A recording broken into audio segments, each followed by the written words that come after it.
Welcome, friends. Welcome to another edition of Freeing the Body, Freeing the Soul. I'm your host, Dr. David, the Cutting Edge Doc, and here on Freeing the Body, Freeing the Soul, we do in-depth interviews with individuals that are doing cutting-edge work in the areas of healing, spirituality, and social transformation. And as many of you know, most of these shows are me interviewing other people that I admire and respect and are doing phenomenal work, and I'm wanting to take a deeper dive and share these people with you. And a smaller percentage of the shows are other people interviewing me because they're things I want to talk about and they're things I want to share. And as I mentioned in the last interview, it had been a long time since I had felt moved to ask someone to interview me. There obviously a lot of things have to kind of click for that. And I had the strong hit several weeks ago that I wanted my friend Arn to interview me. And so we've been doing that. He wanted to do it, I wanted to do it, and we both were kind of lit up about it. And we had the first segment of that interview.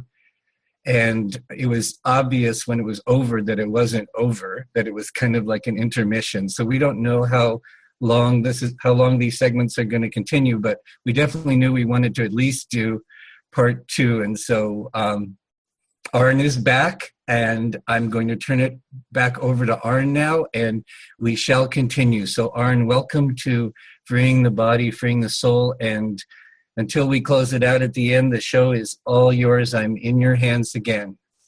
Thank you very much, David. All right, so folks, you're probably segueing from the previous session to this one a lot more quickly than David and I are, but where we left it last time, it was in a very, very interesting place, a place that could really do with a little standing back and introspecting and thinking about what it means. You made a very interesting statement about the intelligent space that arises when we let go of a belief.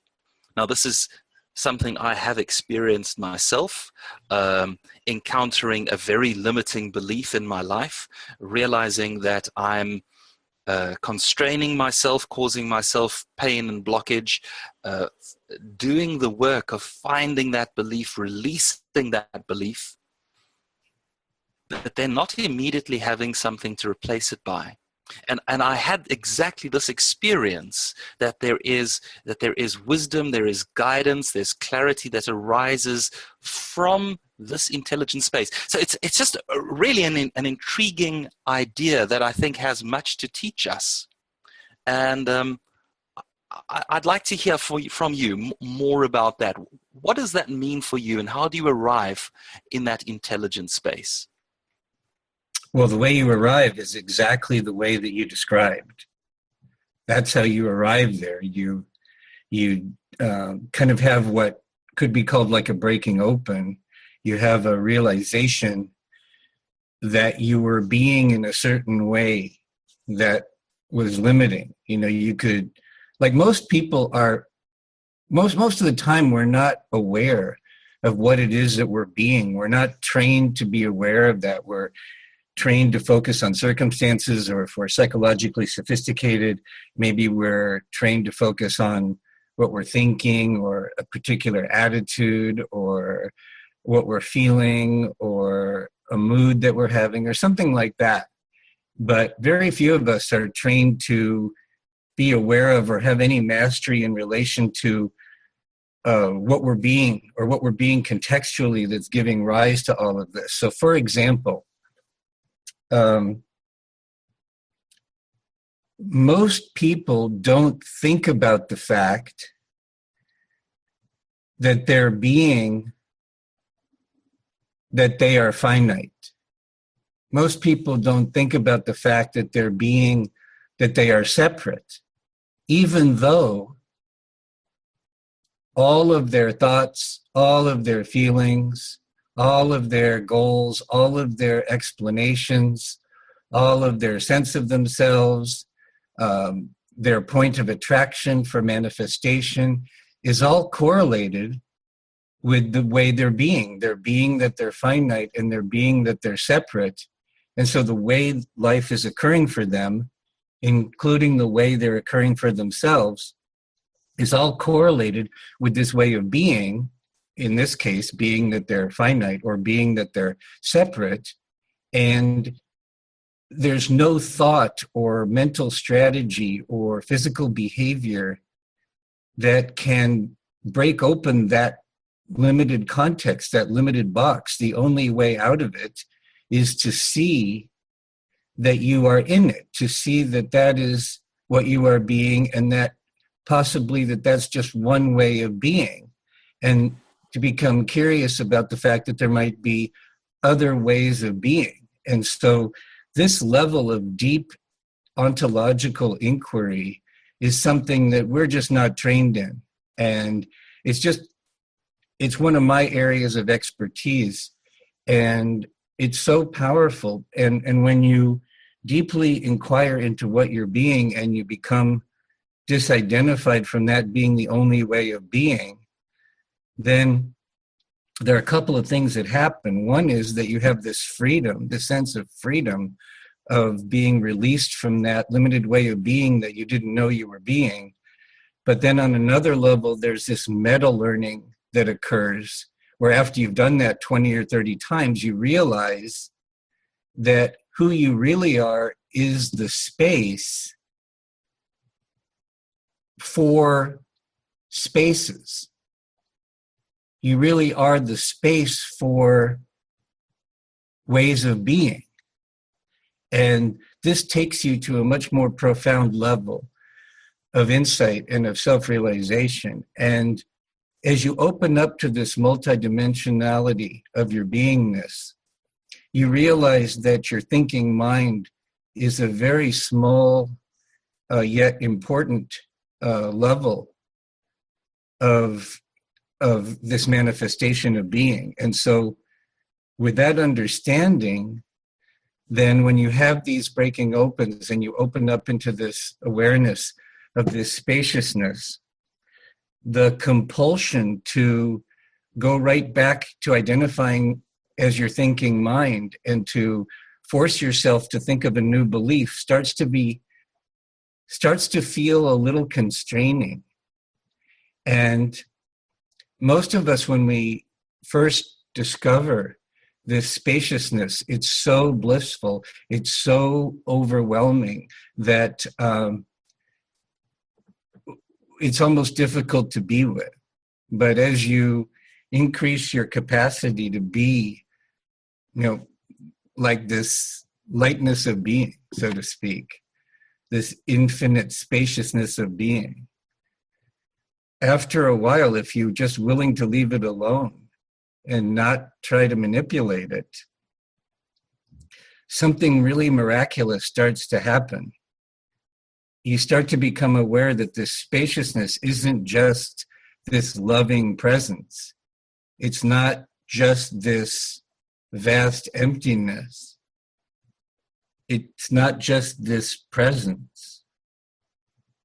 But there's also this infinitely intelligent dynamism that's an aspect of being. And it's that same intelligent dynamism that keeps our heart beating when we're sleeping and has millions and millions of cells in our body being formed and breaking down every second. It's that same infinite intelligence that has the earth at just the right distance from the sun to support biological human life. It's that same dynamism that turns winter into spring. And we're estranged from that level of being, of our being. It seems like it's out there. It seems like we're here and there's this God out there. And that can lead into a whole conversation about Western civilization. But for this conversation, if you're willing to hang out as that infinite spaciousness and simply be present, sooner or later there will be this, you'll have this awareness of motion, like a surfer would start to have within the vastness of the ocean. If the surfer is tuned in at a certain level of possibility, they'll catch a wave. And as an individual, they didn't create the wave, but as an individual, they can choose to be in the position to surf the wave, and they can get better at surfing the wave. And eventually you can open up to your multidimensionality and realize that at another level you are the ocean. But for practical purposes, as long as we have a sense of ourselves as individuals, it really doesn't do us much good to try to be responsible for the whole ocean. For our purposes, just learning to appreciate the ocean and how to connect with it, and how to find that wave that has our name on it, and how to enjoy that and move with that, is really, in my experience, what life can be really all about. But with that being said, from the ego-based level of consciousness, the last thing that the ego-based consciousness would want would be for you to become comfortable as this infinite spaciousness that knows that it is not ultimately finite, because the ego-based consciousness can never have any true understanding of infinity. And so the ego-based thought system will freak out and will attempt to suck you back into identifying with anything that's finite, including the thinking mind. And so to the ego, this infinite spaciousness is perceived as death, and it's perceived as the ultimate threat. And so understanding that and learning how to be with that in a way that you can develop a relationship with ego-based thought forms in such a way that it doesn't stop this flow, to me, is one of the main keys to both self-realization and also mastering the manifestation game. And so I'll turn it back over to you, but I think that plants enough seeds and reference points that you can be empowered to take it from here again. Boy, does it. Yeah, wow, that's a lot of stuff that we could pick up on. These kinds of conversations are really difficult because the English language isn't really equipped. We can only point to these deep truths, but you've done a beautiful job of really pointing. I'm interested in a small sidebar about belief. I want to talk about what belief is, and then I want to talk about who we are really. So let's begin with belief, because beliefs are tricky. By their own inherent nature, we believe the things we believe are true, capital letter T. It's like, I believe the sun will rise tomorrow. But this is not something that you can enter into a debate over. I absolutely believe it's true. And in the same way, there are all kinds of things that I believe about myself. I believe I'm a human being. I believe I'm a certain kind of a person. And I get attached to these beliefs. I think they're capital letter T. I think they are true. But of course they're not. Beliefs are all just ideas that we're attaching ourselves to. And from my perspective, and I want to see if you agree, they are all limitations. They cannot be bigger than what is true, which is this eternal, immortal being, this part of God that I really am. So beliefs, first of all, I think they're all limitations, and that they are necessary for us to experience ourselves as these limited, small human beings. What are your thoughts on that? Well, first of all, I think it's important to realize that we can use the word belief in two different ways. Like, it's used very often in common conversation, like, I believe so-and-so would be a good president. And that's not the kind of belief that we're talking about. Right. We're talking about the kind of belief that occurs to somebody as a truth. So, or they operate from that as if it were true, even if they're not conscious that they're believing it. So, for example, the example that I gave before is much more powerful. Like, for example, when I use the phrase what we're being, that's what I mean. Like when we talk about a belief that is so true for a person that they don't know that they're believing it because they just assume that it's a truth. That's what I meant when I talked about what we're being that we don't know that we're being. Like, for example, if you're being that you are this body, or if you're being that you are stuck in linear time, or if you're being that you are fundamentally separate,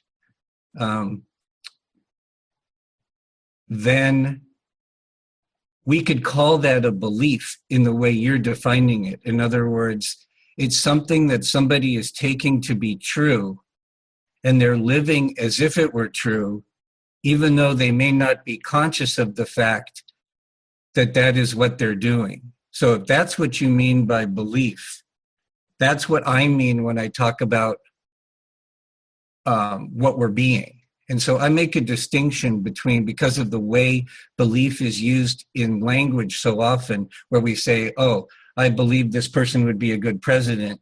That's not what I mean when I'm talking about what we're being. In other Gotcha. words, we're blind most of the time to what we're being. In other words, the real beliefs that we have in terms of how you're defining it, something we take to be true that we don't know, we're just assuming it's true, but we're really being that it's true. Those kinds of beliefs, or what I call what we're being, we are mostly blind to. And it's when we recognize that it may not be a fundamental property of the universe. It may just be something that we've accepted, usually unwittingly, to be true, that now is constraining and shaping our entire life. And we open up to the possibility that it doesn't have to be that way, and that we're the ones that have been unwittingly constraining our lives, and that there's some other possibilities. That's really the heart of transformation. Now, the question about whether all beliefs are limitations, I would say ultimately the answer to that is yes, to the extent that we're identified as those beliefs. However, it can be very useful from the point of view of a human individual to use beliefs as like the rungs of a ladder to raise your altitude, so to speak. In other words, within the realm of beliefs or ideas that we take to be true or assume to be true, it can be very useful from the human point of view, from the ego-based point of view. It can be very valuable to play with ideas and act as if a new idea was true, even though you know ultimately it's not true. It could still be useful, like a training wheel on a bicycle. And it can be useful for two reasons. One is there are certain beliefs that simply have a greater degree of resonance with truth with a capital T than others. And then also there's this meta learning whereby playing with beliefs, eventually it dawns on you at some level that if you're the one playing with beliefs, you must be beyond belief. I like that very much, yes. So that's what I have to say about that. So we hold on to these beliefs, and we clothe ourselves with these beliefs, which allows us to be these lost little mortal human beings down here on planet Earth. And many of those beliefs are functional. They allow us to have the experiences we want to have, being human beings, perhaps being parents, perhaps, all the roles and functions we play. But at some point, some of these beliefs become a little dysfunctional. So, for example, we feel called. Let's make up a fictitious person. Let's call him Matt. Matt feels a calling. He has something that he in his heart he really feels he wants to do. But in attempting to achieve this goal, this purpose that he believes he has, he finds himself running into limitations. Perhaps he doesn't feel or believe, perhaps he doesn't have an experience that he can make a living out of following his passion.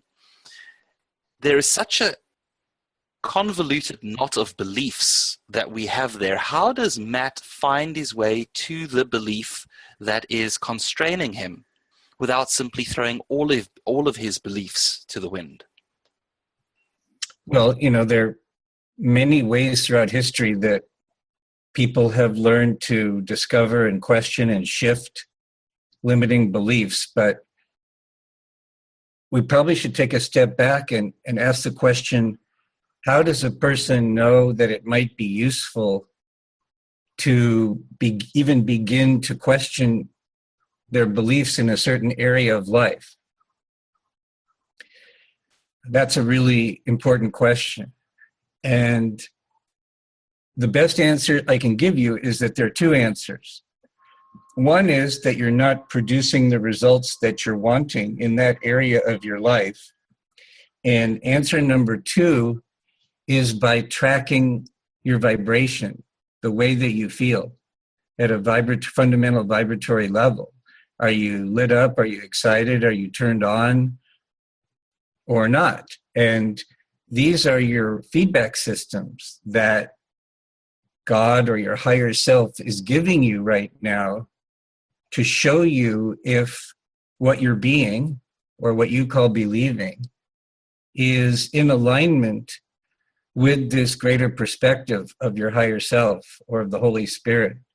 And one of the most important things that can get you out of judgment, which is a bunch of limiting beliefs, is this understanding that the results you're producing in life and how you feel are not a valid way to assess truth with a capital T.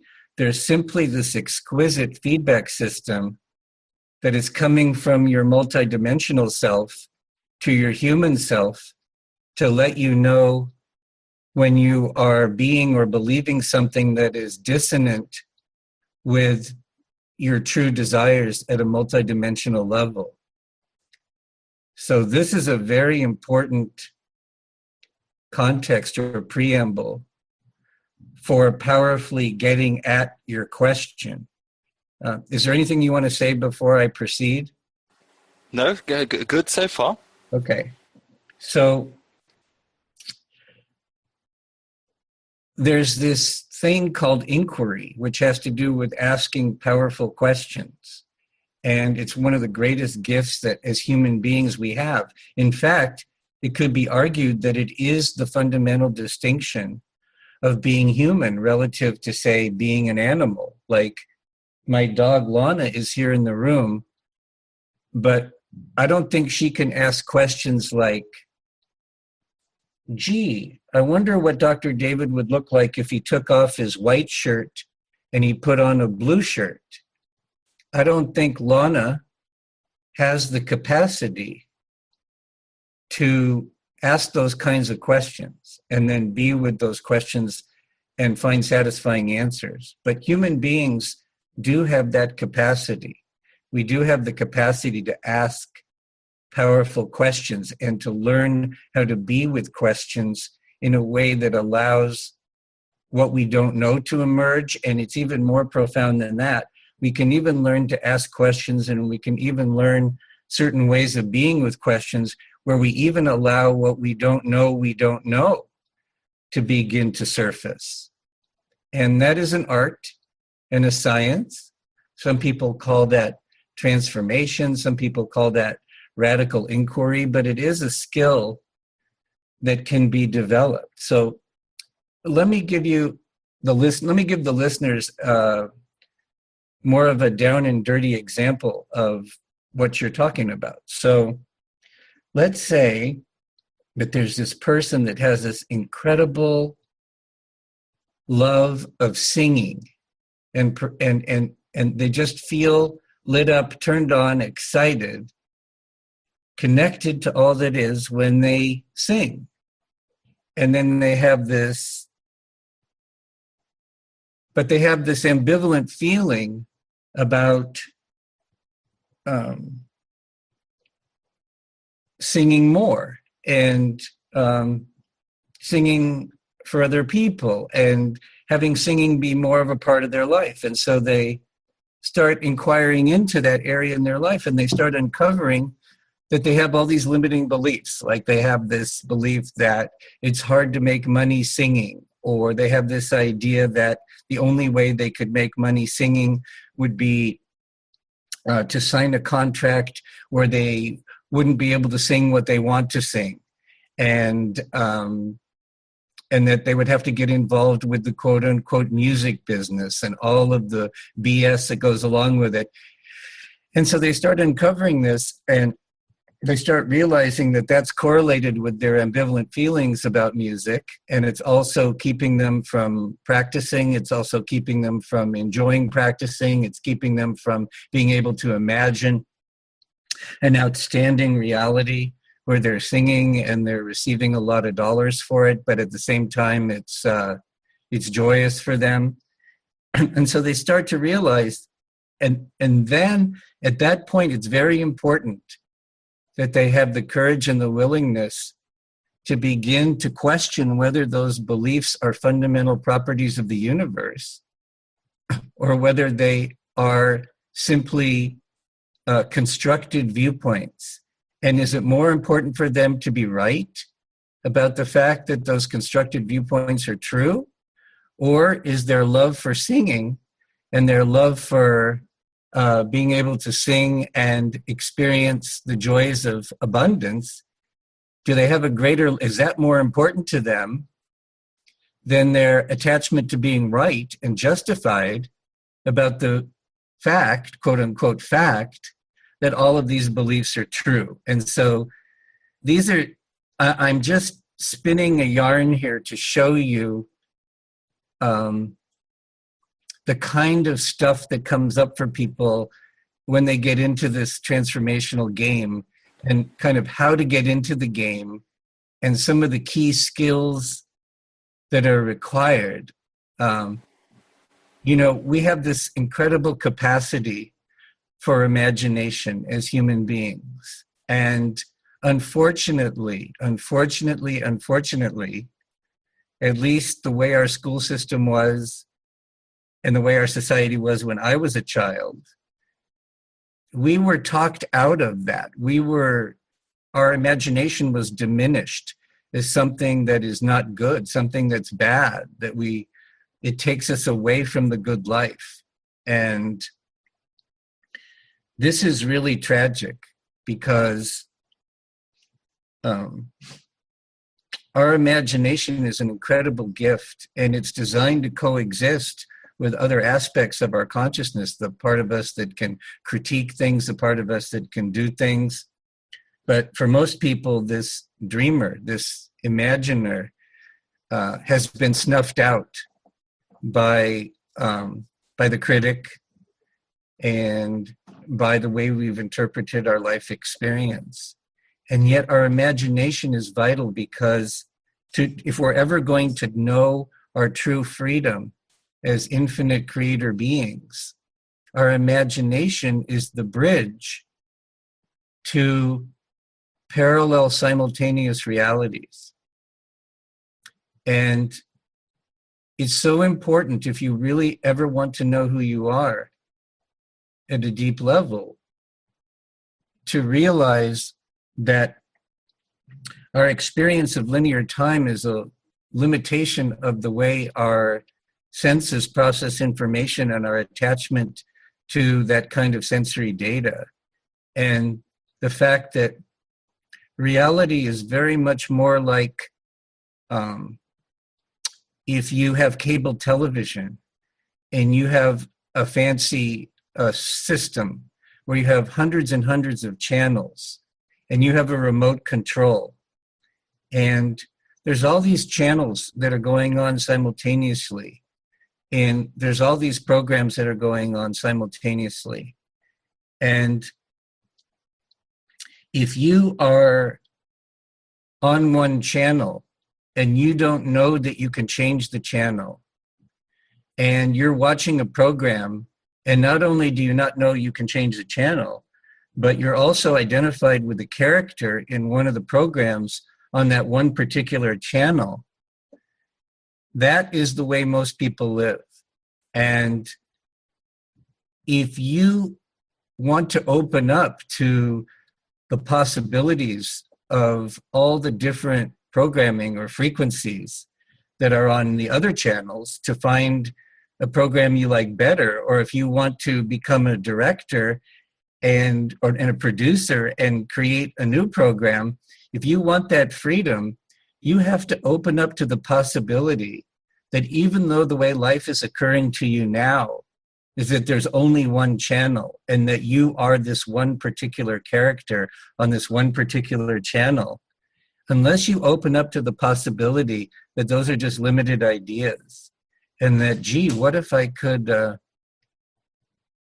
make peace with the channel that I'm on to the point where I'm free to get on the channel elevator and start exploring the vibrational frequencies that are on other channels.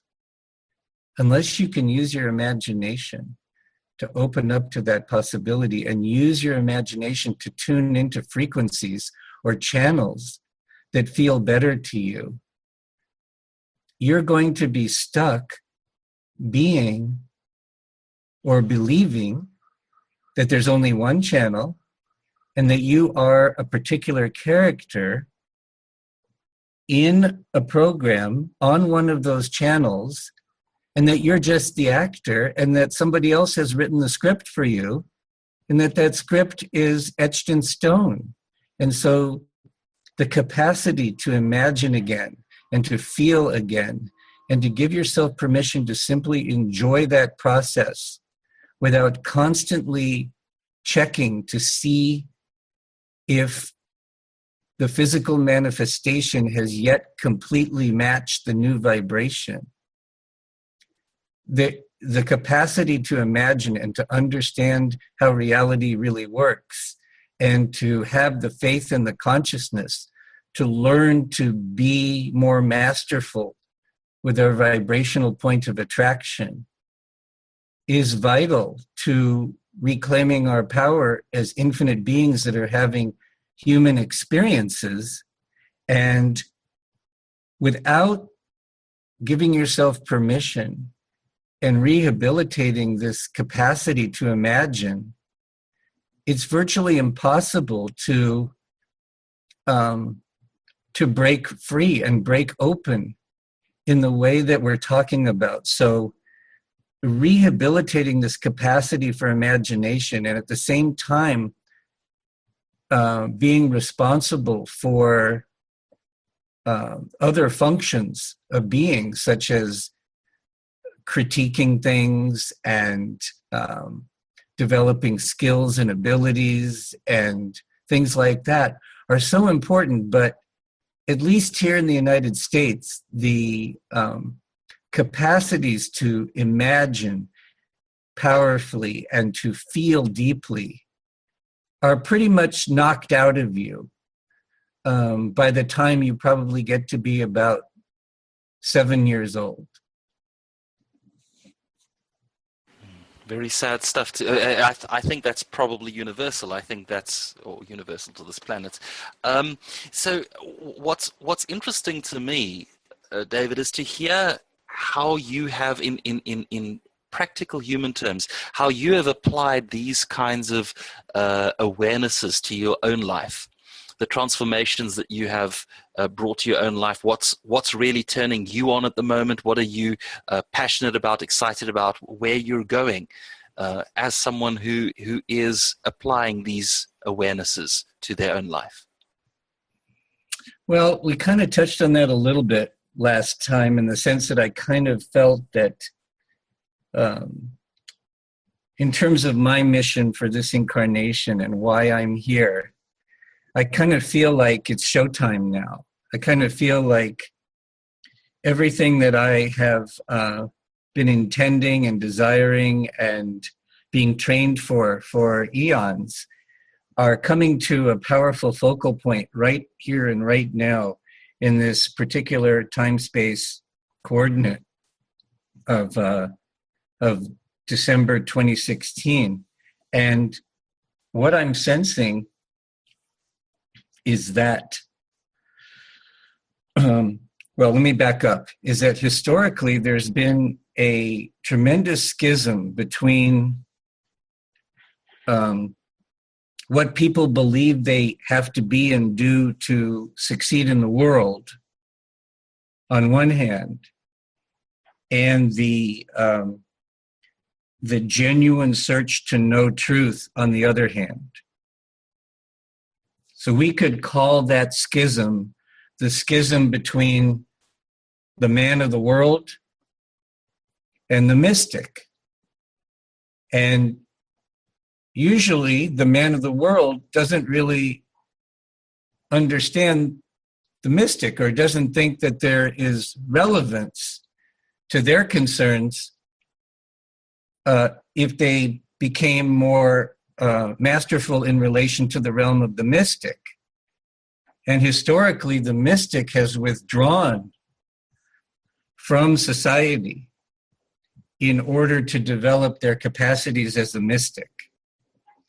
And I see that apparent duality collapsing right now to the point where that distinction is going to ultimately become meaningless.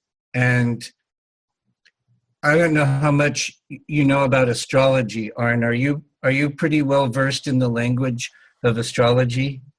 I wouldn't say very well versed. Perhaps treat me as a novice. Okay.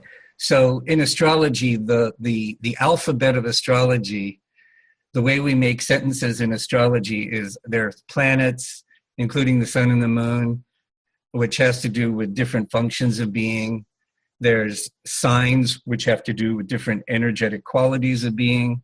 And then there are houses, which have to do with different areas of life. So, and then there are aspects, which is how the different planets are geometrically oriented to each other, which give you a sense of how different functions, when they relate to each other, if there's a natural flow or if there's a dynamic tension that needs release, etc. Anyway, so there's something called a birth chart, which is where the stars, where the planets are in relation to your houses and your signs at the moment of your birth, which is kind of like a keynote for that incarnation. So one of the planets, quote unquote, is called the sun. And the sun has to do with your fundamental purpose, who you are at your essence in that lifetime. And my sun is in Taurus, the sign of Taurus, in the 9th house. The 9th house is the house of the mystic, of the higher mind. But the sign of Taurus is the sign of substance, of substantiation, of sensation, of physicalness. And so my mission, my purpose in this life is to collapse that duality between the mystic and the man of the world, to take the mystical perspective and to bring it down to earth, to bring it into our psychology, to bring it into our bodies, to bring it into our relationships, our groups, our organizations, our community, to substantiate it all the way down to the grid system of planet Earth. So that's what I'm all about. And the reason I'm so excited is that I feel the timing is perfect for that. It's becoming more and more obvious that old ways of being that are correlated with old belief systems are, one, not producing satisfying results in the world, and number two, is producing a tremendous amount of depression, anxiety, schizophrenia, manic behavior, et cetera, et cetera. So it's becoming undeniable that things are not working, which very often is important for catalyzing a shift. And then also, I believe that there are energies on the planet right now that can allow us to stay in a very high mystical awareness and still be in a physical body. So my life is about learning and then sharing what I've learned about what it takes to be the kind of person that has collapsed that duality between the mystic and the man of the world. And obviously, we're facing tremendous challenges as the old structures and systems are breaking down. And it is showing up everywhere. It's showing up in our bodies. It's showing up in our psyche. It's showing up in the quality of our relationships. It's showing up in how we do commerce. It's showing up in how we do relationships, how we do sexuality, how we relate to, how we come to a synergistic relationship between the individual and the collective. It has to do with reevaluating our place in the solar system and in the galaxy and our relationship to other kingdoms and to planet Earth. And what I'm so excited about is that I think we're ripe for the picking there. And in terms of my personal areas of expertise, they seem to be in the areas of teaching and healing and leadership and creativity and writing and public speaking. So let me turn it back over to you and see if you have any thoughts about what I said and then where you'd like to take this more specifically.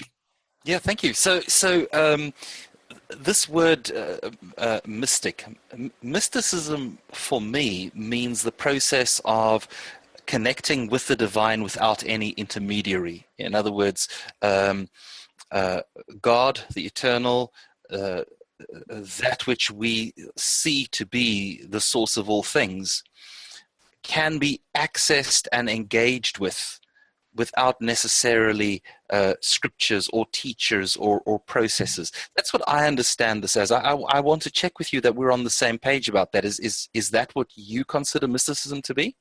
Well, to me, the mystic is one who knows unity, one who knows beyond intellectually. They know the unity of existence. Okay, good. Well, then we are certainly in agreement about that. So, how does mysticism, or how does engaging with mystical practices and teachings, how does that assist us to overcome the kinds of traumas that our culture and our society is suffering? Well, I don't know if I'm recommending that people engage in any particular practice that's been named a mystical practice. I'm not making distinctions about any practice being mystical or not. I'm defining a mystic as one who knows unity. I'm not defining any practice as a mystical practice. So maybe you could ask your question in a different way. Please, yes. So I guess what I'm after is how does the process of becoming a mystic assist us in overcoming societal ills, in overcoming our own psychological and spiritual pains. Let me rephrase it. What I'm hearing you, what I think you're asking me, and you can tell me if I've got it. Please. You're asking, how does the realization of unity empower us as human beings? Beautifully put. Yes. Okay. Yes. So my stand is that the realization of unity is the basis for all authentic human self-expression. I'm going to say that again. My stand, my conviction is that the realization of unity is fundamental to any authentic self-expression as a human being. Because the only other alternative, the default setting, if you don't know unity, the default setting for human beings is to assume separateness and to assume duality. And once you assume that as your fundamental ground of being, even if you are assuming it unconsciously, you end up with a way of being and a type of thinking that's correlated with all the problems we currently have.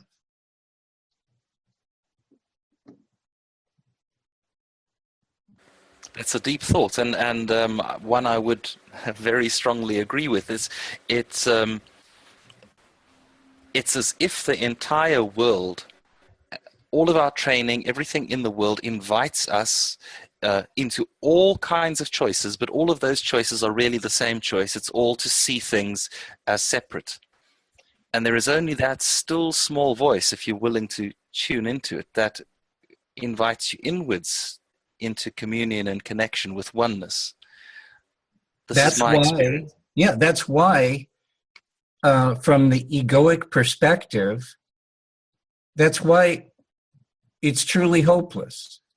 Because any attempt to get out of it is it. One of those absolutely marvelous paradoxes that arise whenever we investigate it deeply. But quite right. Everything that we think we are doing is by its nature, it's doing. It's more churning in the same waters. Right. Anything that is an expression of the assumption, albeit unconscious, anything that's an expression of the assumption of being fundamentally separate and therefore being in a world of scarcity, which justifies violence and force, anything that you do, anything that you think, anything that you rationalize, anything you justify, anything you interpret, anything you perceive, because interpretation and perception are tied together at that level, is simply going to be an argument for the very unconscious assumption that is the source of your suffering in the first place. So what then is the way forward?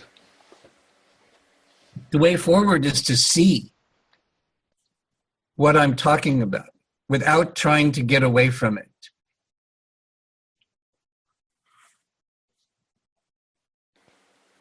Can you explain? I don't know if I can explain it, but any attempt to get away from it is it. Any attempt to indulge it is it. Any attempt to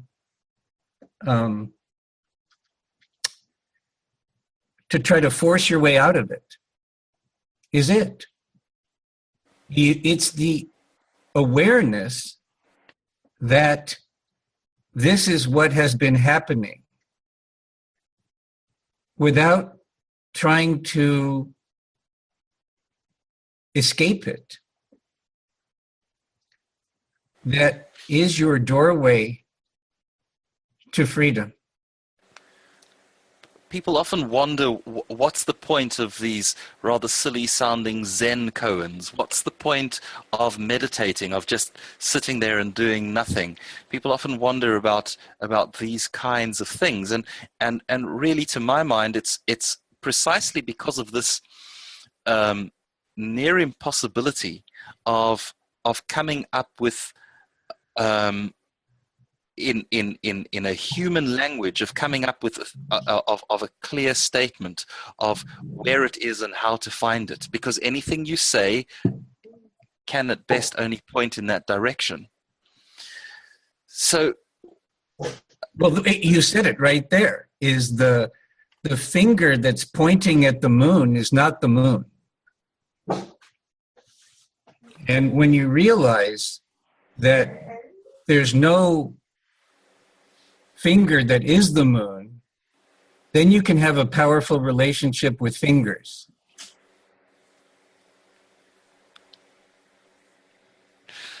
So for myself, when I'm endeavoring to inquire after these things, I find a stillness of mind to be very useful.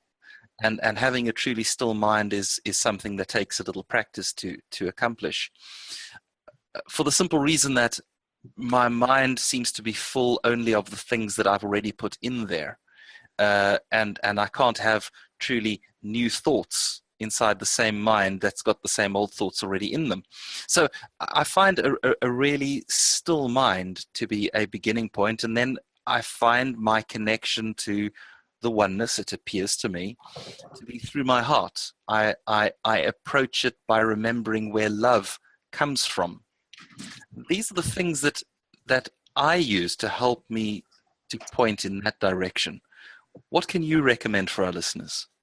Well, the problem with that is that most people have such busy minds and are so attached to the thought stream that it's likely their reaction to what you just said is something like, well, that's great for Arn because he can still his mind, and that can be a doorway to knowing his heart. But I've got 10 thoughts per second here, so I guess this just isn't for me, and I'm just going to go back to who I was being and what I was doing because this sounds way, way out of my league.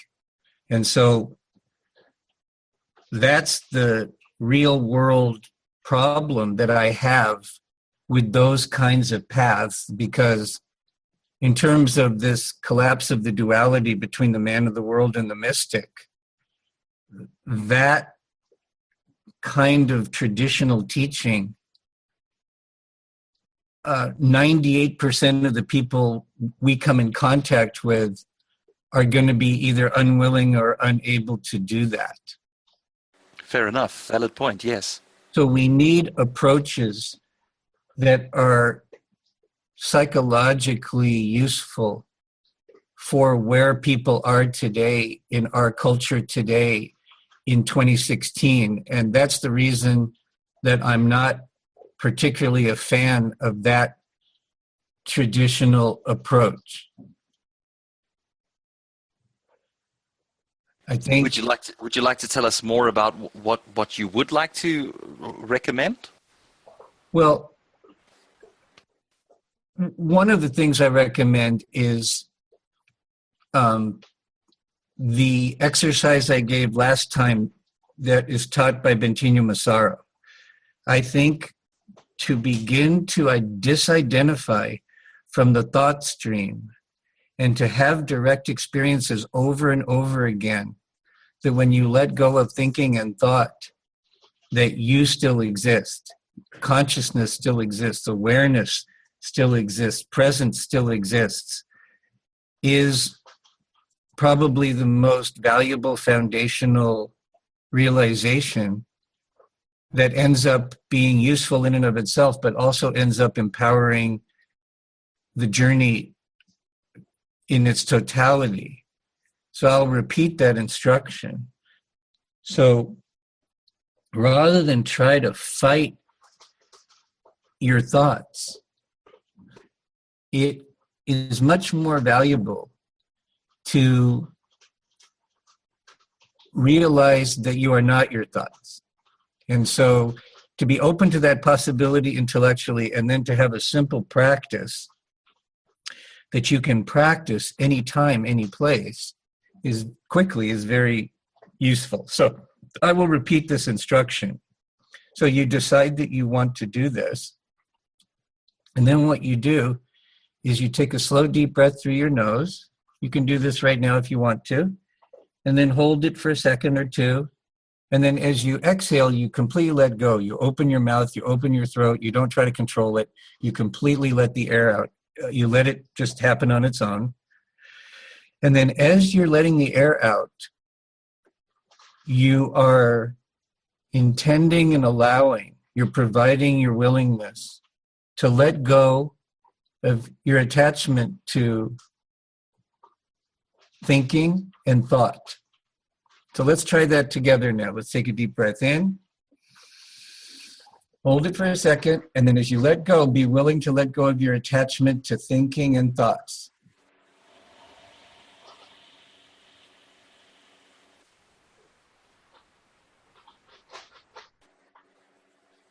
And what you'll notice is that with or without thought, you still are here. You still are hearing the sound of my voice. You're aware of the sound of my voice. You're aware that you exist. You're aware that you are aware. And if you do that hundreds and hundreds and hundreds and hundreds of times, if you do that a dozen times a day for several weeks, at a psychological and cellular level, it starts to become much more real for you that you have an existence that is much more vast than thinking or thought could possibly contain. That is a fundamental skill that I think is much more accessible for people, many people. Another thing that I strongly recommend for people, because we talked about this this is going to be really valuable, Arn, is we talked a little bit about this feedback system, this incredible universal feedback system between, shall we say, your higher self and yourself as a person. And this feedback system, if you can begin to honor and pay attention to your vibration and how you feel, it's this incredible feedback system that tells you whether what you're doing and what you're focusing on as a human is in alignment with what you intended and are desiring at the level of your higher self. And so one thing you can do is you can take out a piece of paper, like a yellow pad, like a legal pad. That's very nice. And at the top of the page, you can write down things or aspects that resonate with my joy. Now, that's a very specific wording. I didn't say bring me joy. I said resonate, because it's really a resonance phenomena. And then just start making a list of everything in your reality that when you focus on that or you do that, you like the way that you feel. Anything. It could be a substance, like when you eat something. It could be a location. It could be a subject matter. It could be an activity.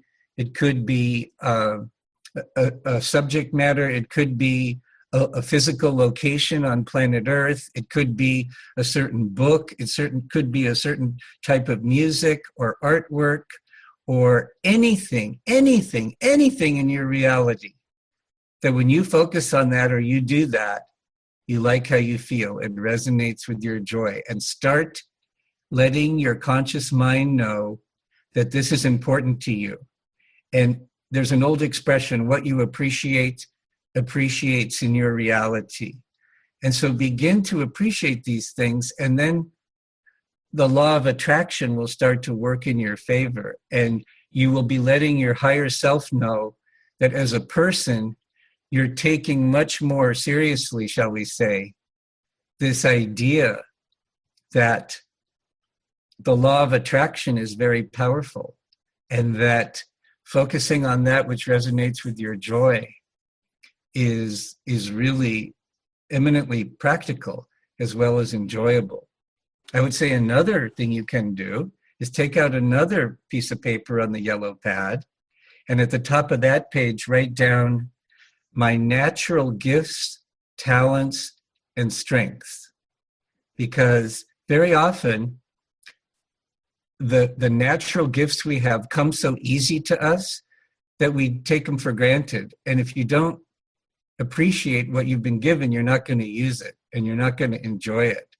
So another list that can be very valuable, because it's no accident, the gifts and talents and strengths that you have. So by focusing on that, one of the benefits is that it starts to tap you into the perspective of your higher self, because as your higher self, you chose these gifts and talents and strengths for this incarnation.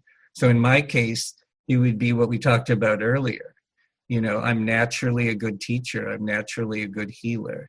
I'm naturally a good speaker and writer. And I'm naturally creative and a very synthetic type of a thinker.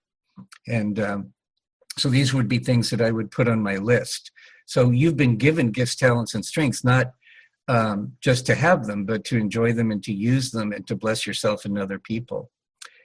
And then a third list that would be very useful to you, to people, would be to make a list of areas of life where your energy naturally goes. You know, like some kids, they just naturally, they like to fix things. They like to build things.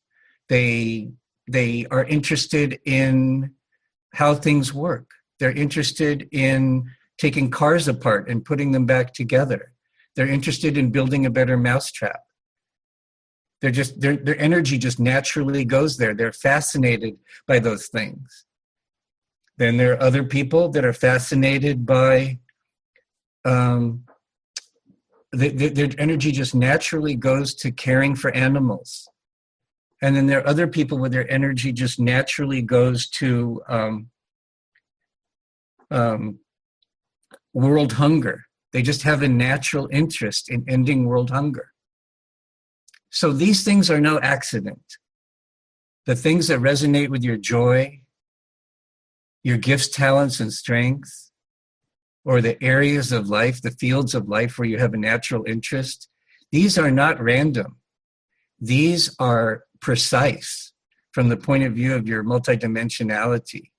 And as you begin to focus on these and become interested in them and honor them and appreciate them, if you combine and enjoy focusing on that, if you combine that, combined with the first exercise that I gave you, those are incredible foundations for collapsing that apparent duality between the mystic and the man of the world. And then within that larger context, there are many, many skills, many skills and distinctions that can be very, very useful along the path. We probably don't have time to go into those in great detail today, but I'm interested in your reaction to sort of this big picture set of recommendations. Well, I love it. I think it's very powerful, very useful information that you've just shared with us all, and very applicable, which is one of the things I like most about it. I like finding things that work, and you've given specific things that people can do in terms of identifying the direction they want to go in or need to go in order to be more and more their most authentic self. So thank you very much for sharing those. You're welcome. So, David, it feels to me like we need to bring this conversation to a close. What I'd like to hear from you is, how can people engage with you more deeply? How would you like for that to happen? I mean, people can sign up for your for this podcast if they haven't already, for Freeing the Body, Freeing the Soul. Are there other ways that you would like to make yourself available for interaction with people? Sure. I work with people all over the world. We're using a wonderful technology to record this particular podcast called Zoom. You can access it at www.zoom.us, and there's a free version that will allow you to do pretty much whatever you would want to do with it, unless you are doing conferences and things like that.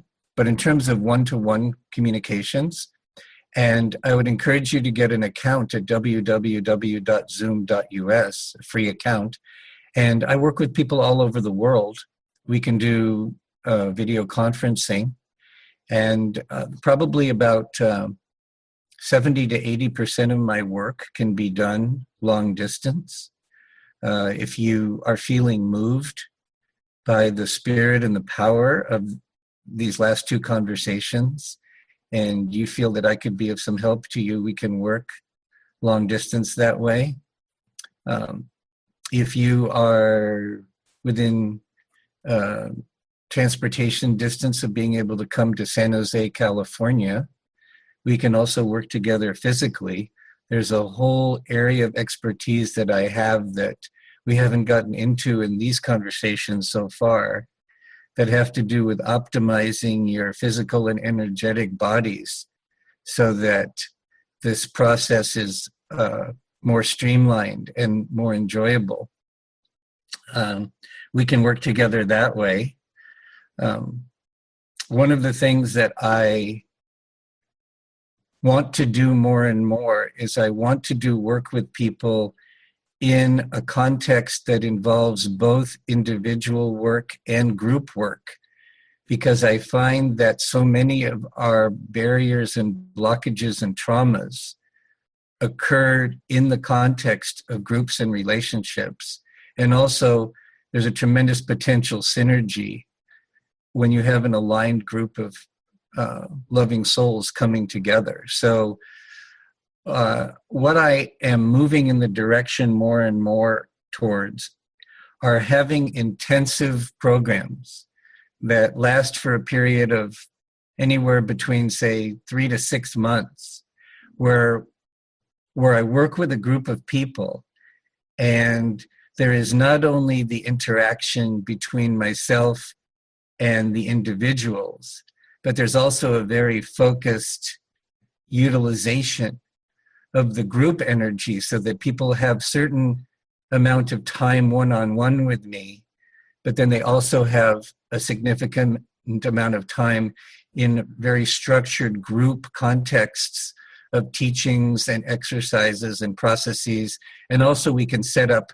systems within the group of subgroups where people can be supported. And because we live our life this way, both in individual and group contexts, and because of the potential synergy that's available in an aligned group, I'm wanting to work more and more in this way. And so a lot of this can be done virtually, to the point where maybe we only need to meet 2 or 3 times physically, and yet we can have a tremendous amount of interaction virtually. So this is something I'm moving more and more towards. So if this is something that resonates with you, kind of as a halfway kind of midwifing way of moving into intentional community, and ultimately living communities that are aligned and intentionally based. This is something I'm very interested in. Another thing I'm very interested in is the establishment of a prototype pilot project community wellness center that is focused not only on treatment, but also on education and community empowerment. If any of you would like to help with that, or can help me tap into funding for that, I'm willing to put in the sweat equity to be the focalizer for that project as well. And then, of course, I have the podcast. And so my professional life right now is really a combination of my one-on-one work with patients and clients, group work of workshops and seminars, and again, wanting to combine those. And that's kind of what I'm about. And then, of course, the podcast. So where would you, sorry to interrupt, David, where would you recommend people, how should they connect with you to be updated as these things come on stream? Well, one thing you can do is you can go to my doctor website, which is davidkamnitzer.com. That's David, K-A-M as in Mary, N as in Nancy, I-T-Z-E-R. And there's a contact form there. There you can go to my podcast website at cuttingedgedoc.com. That's cuttingedgedoc.com. And there is a way to sign up for being kept informed that way. You can also email me directly at my private email address, which is david.kamnitzer. That's David and then a period, Kamnitzer, K-A-M as in Mary, N as in Nancy, I-T as in Tom, Z as in Zebra, E-R, at gmail.com. That's david.kamnitzer at gmail.com. So those are different ways that people can communicate with me. I'm also very active on Facebook. You can find me there. I'm redoing my professional pages. So the best way to connect with me is just to connect with my personal David Kamnitzer right now on Facebook, although that will be changing. So I'm very active on Facebook. You can send me a friend request and or a message and just let me know how you heard about me. So those are some easy ways that people can reach me if they feel moved by the potential and the power of what our relationship might bring to them. Brilliant. Okay. So to close out, a final thought, something that you would like to leave folks with.